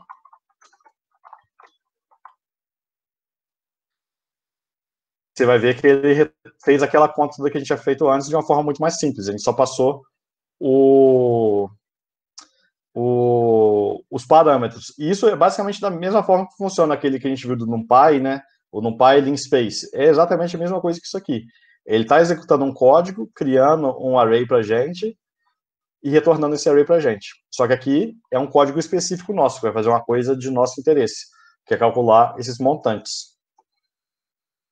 Então, no caso aqui, eu vou rodar o código que o Bijane colocou aí para mim, gentilmente. E aí ele vai calcular quando a gente coloca essas coisas em colchetes aqui, ele monta uma lista, né, que a gente já visto antes, daquele x-lista. Então, ele calculou o de todo mundo. Tá vendo? Tem vários arrays dessa lista, que é o de todo mundo. Aí, se eu quisesse ver o de alguém específico, por exemplo, 2... ele mostraria só o da terceira pessoa, né, no caso do 2 aqui. E, então, não sei se ficou claro essa questão da função, que é basicamente uma forma de facilitar a estrutura do nosso código e evitar copiar e colar, que era como a gente estava fazendo até então. Estava copiando e colando. E com a função a gente não precisa mais fazer isso. E aí, a outra parte é de colocar como organizar isso tudo que a gente fez, né? Que a gente tem aquela tabela toda aqui no texto. Como que a gente poderia organizar isso de uma forma parecida no Python, né? Fazer uma tabela parecida no Python. E aí a gente vai trabalhar com o conceito de dicionários. E no caso, os valores seria basicamente pegar os valores que estavam ali, daquela tabela, e colocar aqui. Então, no caso, não sei se o Bijane está fazendo isso. Para mim, não está não, né, Bijane? Colei no chat, seu Viseu, porque aqui eu estava com medo de atrapalhar aí a sua dinâmica. porque tava duas pessoas mexendo no mesmo arquivo, pode dar problema. Então, aí eu colei lá no chat do WhatsApp, tá bom? Ah, tá. Muito obrigado. Então, o Bijane me passou aqui por fora, eu vou copiar só para facilitar. Então, a gente tem aqui todos aqueles dados da tabela. Que a gente tinha antes. Investimentos. Aqui eu matei o I. Então, basicamente, aqui o que a gente fez foi reproduzir aquela tabela no nosso... em listas, né? No caso aqui no Python. E aí, como que a gente faz para transformar isso numa forma mais organizada? Como que a gente faria isso? A gente quer achar, por exemplo, a informação do investidor Rancio. A forma, né, padrão de se fazer isso seria, a gente vê aqui, o Rancio é o índice 012. Então, se eu quero do Rancio, eu venho aqui, coloco, no caso, o Rancio é o 2, eu posso colocar investimentos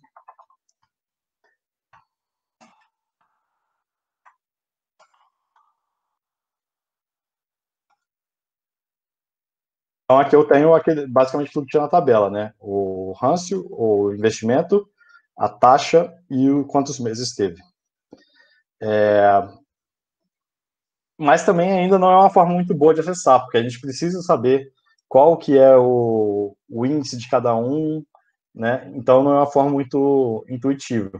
E aí, para isso, o Python tem uma outra forma de acesso, além dessa da lista, do array, da lista, desculpa, que trabalha com índice. O Python tem essa questão de dicionários. Que o dicionário, diferente da lista, a gente pode... Ele funciona de uma forma muito parecida, só que ele tem, como índice, né? Ele tem o índice pode ser qualquer valor, não precisa necessariamente ser um número, né? Como a gente está vendo aqui nesse exemplo, o índice pode ser uma string, né? Então, tudo aquilo que a gente tinha feito antes, né? O dicionário no Python, ele é criado assim, com o jogo da velha, com chaves. Deixa eu só arrumar a indentação aqui, ficar bonitinho.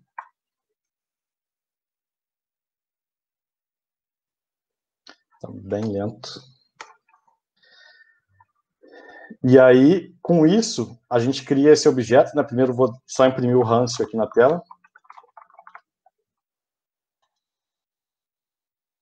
Então, a gente está aqui, Rancio, nome tal, investimento tal, a taxa tal, e aquele montante que a gente tinha calculado antes, né? Variando no gráfico. Poderia ser o nome, poderia ser patrimônio, na hora a gente não pensou nisso. E quando a gente quiser acessar um elemento, eu quero saber qual que é o montante dele. Quer dizer, vamos saber quantos meses que ele aplicou. Então, eu vou colocar aqui Rancio e mês. E aí ele vai retornar para mim esse valor da tabela. Vai ser, no caso, 18.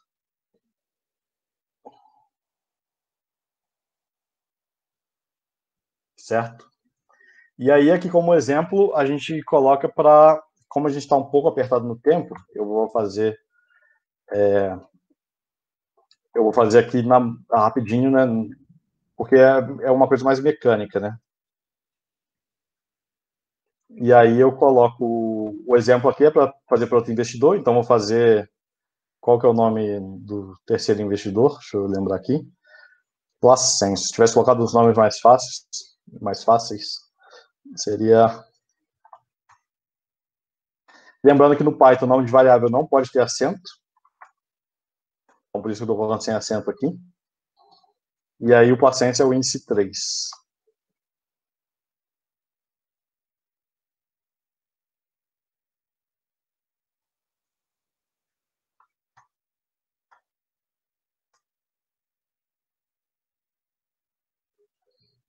Então, aqui eu imprimi um mês, né? Mas se eu quisesse, por exemplo, a taxa do investimento do Placêncio, eu poderia fazer assim. Eu peguei a taxa dele, que deve estar ali na tabelinha. Deixa eu voltar um pouquinho. Está aqui, 0.001, então está certo. Só que ainda é uma coisa muito trabalhosa, né, o que a gente está fazendo. Aí a ideia que a gente trabalha aqui é criar uma lista com todos esses valores que a gente fez antes. E como que a gente faz isso, né, de uma forma inteligente no Python? Que a gente já viu aqueles questão do for, né? Aqui a gente quer percorrer várias listas ao mesmo tempo, várias sequências ao mesmo tempo. A gente quer percorrer nomes, a gente quer percorrer investimentos, a gente quer percorrer meses, taxas montantes, tudo isso ao mesmo tempo. E no Python a gente consegue fazer isso com esse zip. Esse zip funcionaria mais ou menos parecido com o for normal, né? Só que ele percorre diversas sequências ao mesmo tempo. E aí retorna o elemento de cada sequência. Então aqui vai começar o primeiro nome, o primeiro investimento, o primeiro mês, a primeira taxa, o primeiro montante. E depois ele vai passar para o segundo e daí em diante. E a gente consegue, nesse caso, preencher aqui a nossa tabela, nessa tabela que a gente está falando de dados aqui, com todos esses dados que a gente tinha separados, a gente está colocando agora tudo no dicionário, né? Dessa forma aqui. Essa questão do zip e da outra forma de fazer for, a gente também tem na pasta de vocês, naquele material extras, tem uma pasta que tem um notebook desse, que só mostra várias formas de fazer esse loop, né? Então esse zip tá lá, tem outras formas também. Mas, então vou rodar aqui só para a gente ver o que acontece. Então se eu vier aqui, deixa eu subir um pouco, e ver aqui dados, dados 5. Né, eu quero o dado da quinta pessoa. Então, tá aqui, o dado da quinta pessoa. O investimento dele foi 2.600, o mês ele aplicou por 6 meses, aí tá aqui o montante dele ao longo desses 6 meses, o nome dele e a taxa dele. Então, com isso, a gente está organizando o nosso dado usando esses dicionários. Aí eu poderia ver especificamente o nome dele, por exemplo.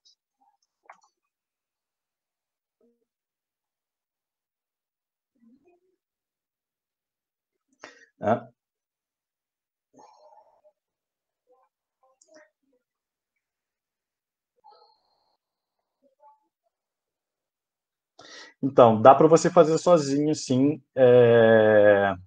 na sua pasta, quando você for rodar, você consegue fazer tudo isso que a gente está fazendo. O que a gente fez, eu acho, a gente copiou um desses para cada um, e vocês podem editar e tudo mais, depois, se vocês quiserem praticar. Mas não está tudo preenchido, né? O que a gente vai colocando aqui, talvez não seja tudo preenchido. O que a gente vai fazer é depois pegar esse preenchido e vai passar para vocês também, no final da aula. Mas vocês podem editar sem a gente precisar estar online, né? Cada um só tem a conta do Google que funciona normal.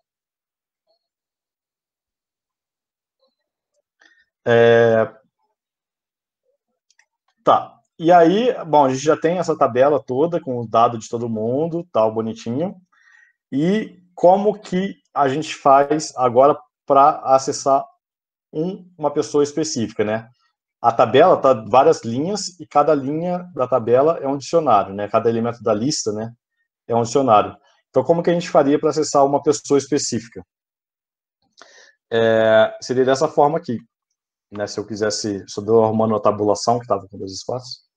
Se eu quiser achar, por exemplo, o nome, vou copiar aqui para fora para ficar mais bonitinho.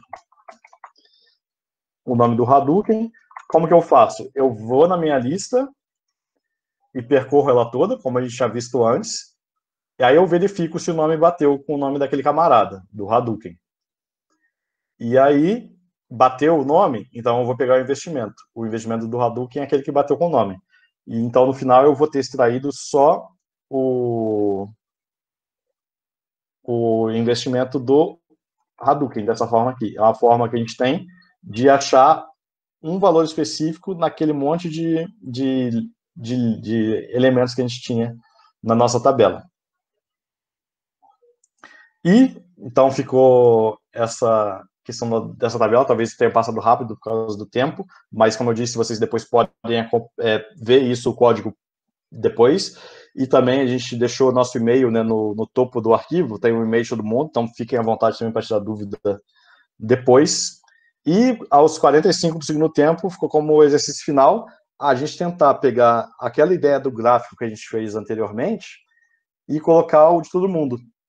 Todos esses carinhas aqui que a gente fez nessa nossa tabela de dado. Como que a gente poderia fazer para fazer o gráfico de todos as pessoas, né, que não são pessoas, esses nomes malucos que o Bijani falou. Então vamos lá. Não sei se eu dei um tempinho para vocês tentarem fazer isso, que tem 15 minutos, então acho que dá para vocês tentarem, porque vai envolver agora, vai juntar todos os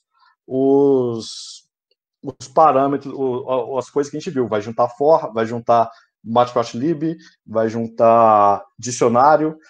Então, aí vocês dá um tempinho, talvez, aqui para vocês tentarem fazer o gráfico de todo. Pena que a gente não tem aqui o gráfico final, como deveria ser. Mas fazer o de todo mundo no mesmo gráfico, né? Então, vou só dar a dica. Um ponto de começo, eu vou copiar o lá de cima, né, que eu tinha feito. Vou copiar isso aqui. E vou jogar aqui como um ponto inicial. Vocês podem fazer o mesmo aí de vocês. E a ideia, né, que vocês podem, se vocês se lembrarem daquele gráfico que a gente tinha feito antes, é que esse label aqui, que vai ser a chave lá do nosso exercício, né? Como solucionar esse problema. De fazer um gráfico para cada um. Um gráfico não, uma linha para cada pessoa.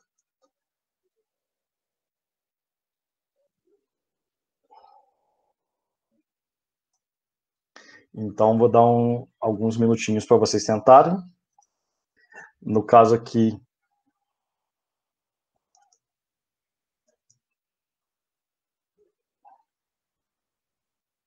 vocês não sei se vocês também têm todo esse código que eu executei antes executado. Vocês precisam, para cada linha de código que eu executei antes, vocês precisam rodar as células antes, né? Você está vendo aqui que eu rodei essa célula, o de vocês também não vai estar rodado, essa célula aqui, por exemplo. Então, vocês precisam rodar todas as células até chegar onde eu cheguei, do exemplo de vocês. Não sei se o código vai estar todo completo.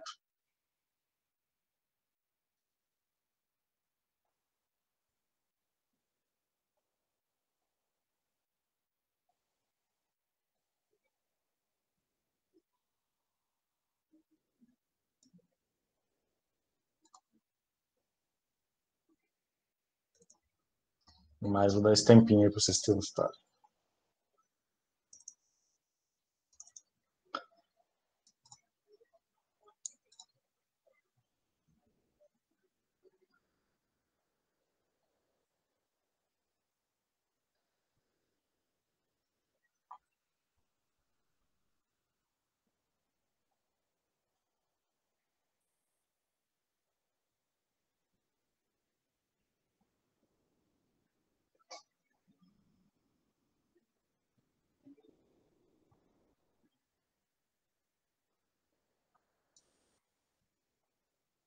Em relação ao acréscimo, a gente não pode exigir que todo mundo fique mais do que o combinado inicialmente, que é até 1 hora. Mas, claro que a gente pode continuar aqui, tirando dúvidas de quem quiser, coisa, vamos dizer assim, algo extra, né?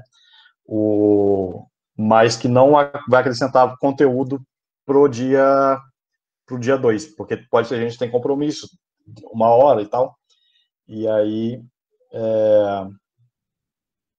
Mas a gente pode continuar aqui mais alguns minutos, tirando dúvidas, refazendo alguma coisa que a gente já fez.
Se alguém conseguiu, alguém tentou, fala aí no chat se funcionou ou não, ou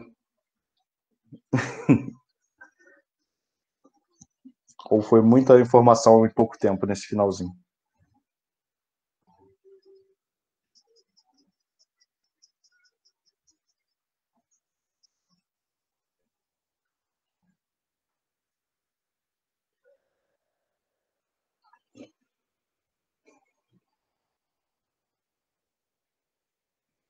Deixa eu...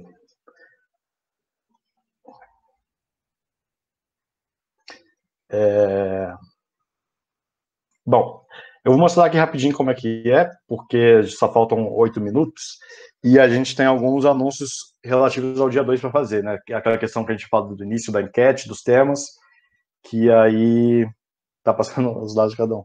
Também é uma forma de fazer passando os dados de cada um, mas eu vou mostrar aqui da forma usando um loop, né? Do que a gente viu antes do for. Então, lembrando aqui o que a gente tinha do dado, né? Vou jogar aqui em cima da minha célula. O que a gente tinha ali em relação a dados, né? A gente tinha um monte de coisa assim, né? Com um dicionário mostrando o nome da pessoa e o montante que ele tinha, né? No caso do gráfico que a gente quer é esse montante aqui. Então, o que a gente precisa fazer a gente precisa percorrer para cada pessoa na tabela, né? Então, vou colocar aqui, para cada pessoa nessa tabela, que o nome dela era dados, eu vou fazer alguma coisa. E o que eu vou fazer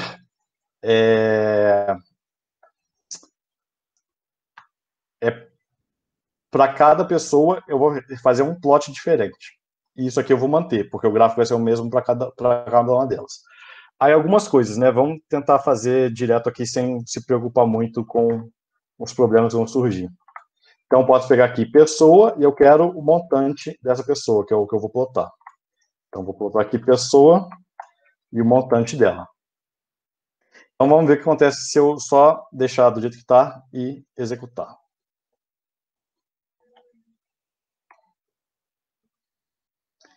Então, você vê que ele fez um monte de gráfico, tudo junto, e tudo da mesma cor. Então, não foi uma ideia muito boa de se fazer, porque ficou tudo da mesma cor e ficou tudo sem a legenda. Então, o que eu posso fazer? Primeiro, eu posso tirar esse limite aqui do Y, que a gente tinha feito especificamente do X e do Y, que a gente tinha feito para um caso específico lá em cima. Então, a gente pode deixar 100, que aí o NumPy, o Matplotlib, ele vai fazer automaticamente. Então, eu tirei aquilo, vamos ver o que acontece. Então, agora a gente vai ver que a gente tem vários gráficos, só que estão todos da mesma cor. Então, porque a gente especificou aqui que a cor tem que ser vermelha e tem que ser com bolinha. Se a gente quiser que o Matplotlib, faça automaticamente para a gente a cor, é só a gente parar de passar esse argumento aqui, né? Então, se eu tirar aqui a cor que eu estou passando, que era aquele RO, que era a bolinha vermelha, ele fez cada um com uma cor diferente. E se eu quiser, mesmo assim, manter a bolinha, eu só coloco M, ó. Esse M quer dizer o quê? É o marker, né? É o marcador. E o O é o estilo, que era a bolinha. Então, posso fazer de novo. Não era M, desculpa, eu menti para vocês. Era marker. Era MS, na verdade. Marker style. Tá travando aqui. Era MS igual a O. Também não era MS igual a O. O que era então? MS é marker size. Então acho que é só marker mesmo. Desculpa o erro ao vivo aí. Era só marker. Então eu coloquei aqui marker igual a O. Então ele usou esse marker bolinha. E como eu não coloquei a cor, como eu disse, ele vai usar uma cor diferente para cada um. E o problema também é que eu estou colocando patrimônio para todo mundo, né? Só que eu não quero isso, eu quero colocar o nome da pessoa aqui. Então a gente pode pegar aqui pessoa e colocar o nome dela. E aí botou para cada um deles o montante com o nome certinho e com a cor, de acordo com o ciclo de cores do Matplotlib, né? Isso aqui é automático do Matplotlib, ele vai fazer nessa ordem de cores. E aí, o resto a gente pode mexer da mesma forma, né? Do que tinha antes. Mas, então a gente vê algumas vantagens do Matplotlib que ele faz automaticamente, né? Que às vezes nem é bom a gente digitar, que é o limite, né? Do x, y, do x e do y, que ele pega automaticamente a partir do dado, e as cores, que ele pega automaticamente na ordem padrão.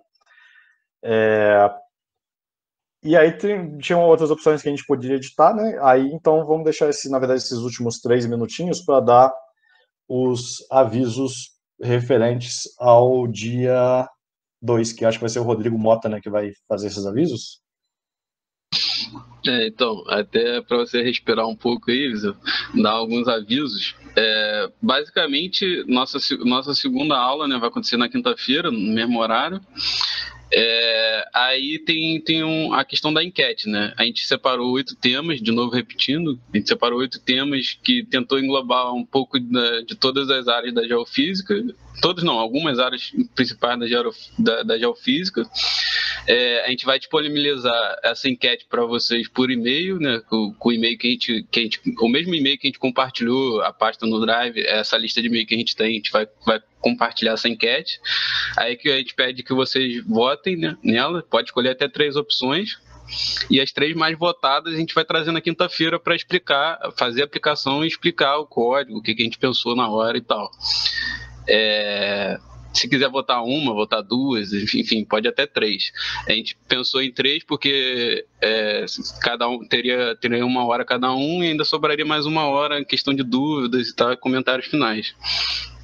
E tem a questão também do material extra. Nessa parte que a gente compartilhou hoje com vocês, tirando o script de hoje, o notebook de hoje, tem alguns materiais extras, que são mais alguns assuntos específicos, que a gente volta a abordar na quinta-feira dentro das aplicações na geofísica, e a gente deixou aí como uma curiosidade, talvez alguma coisa, alguém que tenha mais interesse em se aprofundar, entender mais sobre as funções, como que funciona o Matplotlib, como funciona o NumPy, acho que tem até sobre dicionário aí também, nessa parte final. Aí seria bom dar uma olhada, entender um pouco melhor, que aí na quinta-feira fica mais fácil, né? Fica mais completo também. Isso, essa ideia da primeira aula era dar uma visão geral e familiarizar com Python, né, dar os conceitos, e aí na aula 2 a gente vai aplicar os conceitos a coisas de interesse de vocês. Aí só para mostrar o que tem nesses extras, né, eu vou pegar, por exemplo, do Matplotlib, só para exemplificar, se o meu computador resolver abrir. Ele é basicamente isso que a gente fez, e mostrando várias opções, né? Por exemplo, aqui, como trocar a cor, né, que a gente já tinha feito, como trocar o tracejado, como colocar o grid. Então ele vai indo com mais detalhe. Então quem quiser ver com mais detalhe todas essas opções que a gente passou rápido, vai ter aqui, né, para mostrar. Então você vê aqui que tem bastante coisa. E aí vocês podem ver isso depois, pode ver isso na semana seguinte, enfim, cada um vê no seu tempo. Então tem vários temas aqui, né, tem 3 coisas só do NumPy, em mais detalhe, tem algumas coisas do Python, aquela questão da string que perguntaram antes, como é que faria para colocar casas decimais, tem um pouco aqui. E o do dia 2, eu vou dar um spoiler rapidinho, que a gente vai mandar só no dia para vocês. Eu vou pegar o spoiler do meu aqui, que a gente tem... cada tema vai ter como se fosse um exemplo desse separado, né? Aí, por exemplo, eu vou pegar o de atributos sísmicos, só para mostrar. A gente vai mostrar como que carrega o dado, né? Vamos supor, o dado que a gente vai usar para atributos é um dado sísmico. Aí a gente mostra como carrega um dado sísmico, como que plota um dado sísmico, né, que é o exemplo aqui. Então, a gente vai ser tudo mais aplicado, baseado nas coisas que a gente tinha visto antes, só que um pouco mais aprofundado para as aplicações geofísicas, né? E os temas vocês escolhem de acordo com o interesse de vocês, né? Aí a ideia é a gente fazer 3 temas, se der tempo de fazer 4, ou se não der tempo a gente faz 2, enfim. Aí vai variar de acordo com o progresso.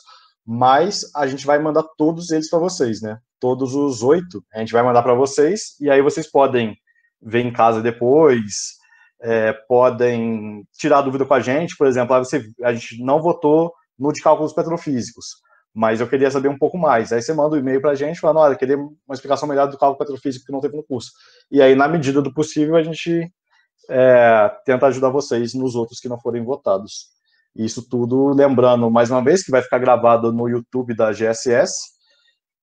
A liberação, segundo o Peluso tinha falado, não vai ser ainda até... Eu não lembro se ele tinha falado exatamente se tinha postado no YouTube, mas creio que você vai receber o link. Enfim, vai ser postado no YouTube da GSS, então quem não está inscrito é uma boa oportunidade lá de se inscrever, ou ativar o sininho, e etc. E eu acho que era isso aí que a gente tinha planejado para o primeiro dia, né, mais ou menos. Então vocês vão ter acesso a toda essa pasta aqui que a gente mostrou, do dia 1, com material extra, e na quinta de manhã a gente vai passar para vocês a pasta do dia 2. E daqui a pouquinho a gente vai passar esse introdução Python modificado, né? Vamos dizer assim, o gabarito do dia 1, a gente já vai colocar na pasta de vocês daqui a pouquinho. Provavelmente não agora, porque a gente vai almoçar e tal, mas daqui a pouquinho a gente coloca. E a enquete então, também. Obrigado aí. Isso. E a enquete também a gente vai mandar para vocês por e-mail. Então, muito obrigado aí por todos. Espero que tenha sido bom. E, mais uma vez, o que é muito importante fique à vontade de tirar dúvidas com a gente, né? A gente está sempre bem aberto para tirar dúvidas. E até quinta, e não sei se o Peluso ou o Mário, o Bijani, e todo mundo queria dar uma palavra final aí. Eu já falei demais, então eu vou me calar. Só vou mandar um abraço aí, ó. Valeu. Valeu. Agradecer a presença de todos. É a ótima aula que vocês 4 nos deram, nos proporcionaram. E vamos ficar de olho aí na semana acadêmica, que ela tá ótima. No canal da GSS no YouTube, vamos se inscrever lá, vamos ativar o sininho, como o mesmo Viseu falou. E é isso, gente. Até quinta. Muito obrigado aí a todos. Agora a palavra aí, se o Jane quiser falar alguma coisa. Mário, Rodrigo, valeu. Só dar um abraço para todo mundo. Obrigado pela paciência de aturar a gente até agora. E muito obrigado também para o nosso querido Viseu, né, que é uma grande diretriz do Python aqui na Universidade Federal Fluminense. E a gente se vê quinta-feira, pessoal.